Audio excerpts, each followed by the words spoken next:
i-update ko lang kayo. Panibagong vlog po to. Update lang po tayo ang inyong channel na Kakablas kung anong sitwasyon dito sa Matnog na itong araw ng araw pa na yan ha, Sabado.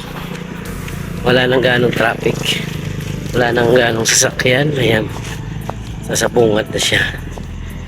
Tapos wala nang ganong pasahero kasi yung mga nagdaang mga araw maraming pasahero ang laging dito natutulog na stranded, kulang sa masakyan pa Maynila.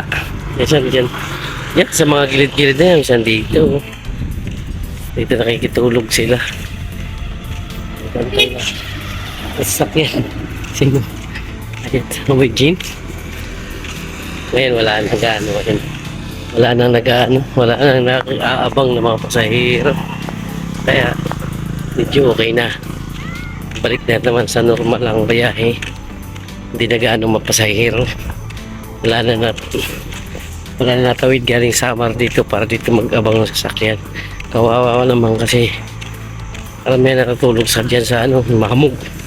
Buti nga ng mga panahon na yun hindi siya ganun, walang ulan. Ngayon may mga ulan-ulan na kung nangyaring ganun, kawawa naman yung mga pasahero natin. Ayan, nandito na lang update natin. Mga natin ang mga sasunod na development ang ating mga update sa Matnog. Ayan, pauwi na ako.